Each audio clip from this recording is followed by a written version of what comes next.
Nous allons maintenant nous intéresser aux structures des sites internet. Pour ce faire, on va en regarder plusieurs. Trois types de sites. Nous allons commencer par exemple avec un site gouvernemental, le site gouvernement.fr. Alors première chose à bien identifier quand on est sur un site internet, c'est ce qui se trouve tout en haut ici. Il s'agit de l'adresse du site internet. L'adresse, il y a toujours là par exemple gouvernement, ce qu'on appelle une racine, .fr une extension. Et c'est ça qu'il faut venir taper quand on veut aller directement sur une adresse. Donc là, je suis sur le site de gouvernement.fr et j'ai différents éléments. Sur la plupart des sites, on va le voir maintenant, j'ai en haut le logo et le nom du site sur lequel je me trouve. Effectivement, là je dis logo entre guillemets, hein, c'est le drapeau, on le connaît, hein, liberté, égalité, fraternité, qui est apposé à côté le nom de notre site, effectivement gouvernement.fr. Comme beaucoup de sites, dessous je trouve ce qu'on appelle le menu de navigation, qui me permet d'accéder à une autre page.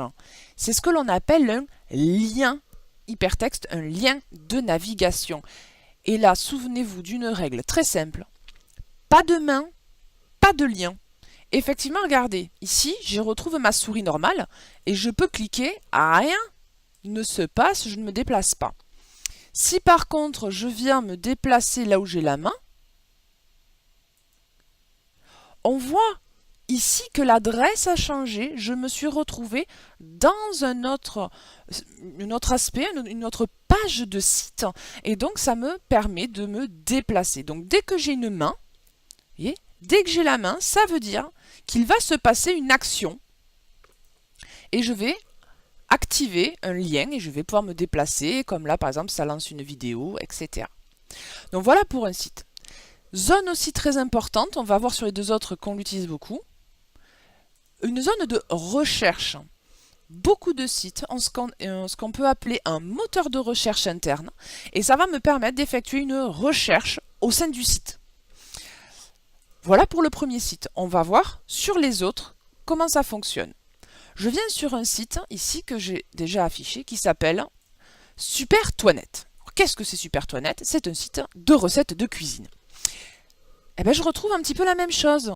Ici, vous avez le logo et le nom du site.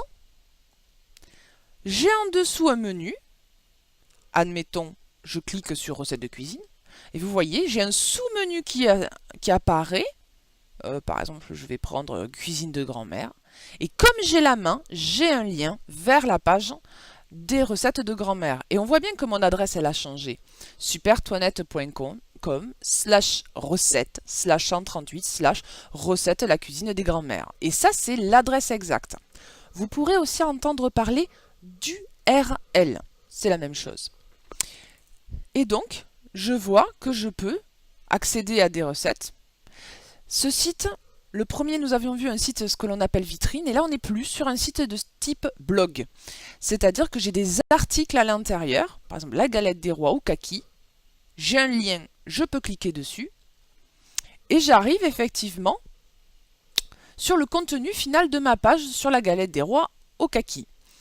Le contenu de la page, il y a souvent du texte, des images, et comme vous le voyez ici, on a de la vidéo. C'est ce qu'on appelle le contenu de la page. Ça, c'est un site de type blog. Allons sur un troisième type de site. Un site e-commerce, un site de vente en ligne. On parle de site e-commerce du moment où il y a l'acte d'achat possible en ligne.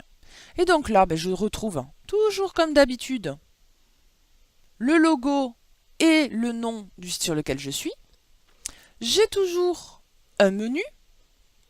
Alors on peut avoir des menus horizontaux comme c'est là, dans ce sens-là, mais je pourrais trouver des sites, ça arrive avec des menus verticaux, mais j'aurai un menu de navigation à tout moment. Admettons, je clique sur objet connecté, je me déplace sur la place des objets connectés. Et j'ai toujours mon contenu avec des images, du texte, c'est le contenu classique de ma page. J'ai mon moteur de recherche interne au site. Alors, admettons, je cherche un ordinateur. Et vous voyez, ça va m'effectuer la recherche au sein du site. Mon contenu change et j'ai les différents produits qui apparaissent. Ce que je trouve en plus dans un site de e-commerce, c'est le panier, c'est les choses que j'ai décidé d'acheter. Quelque chose de commun pour finir à nos 3 types de sites, que ce soit e-commerce, vitrine ou blog, c'est lorsque je clique sur le logo et on voit j'ai ma main. Hein.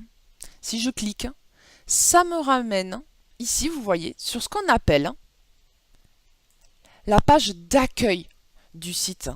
La page, la racine, le départ.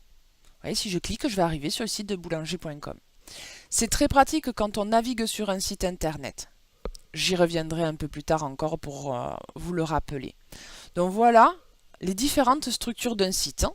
On a l'image et le logo, on a le menu de navigation et en dessous on a le contenu avec du texte, avec des images et ma petite règle à ne pas oublier, le pas de main, pas de lien.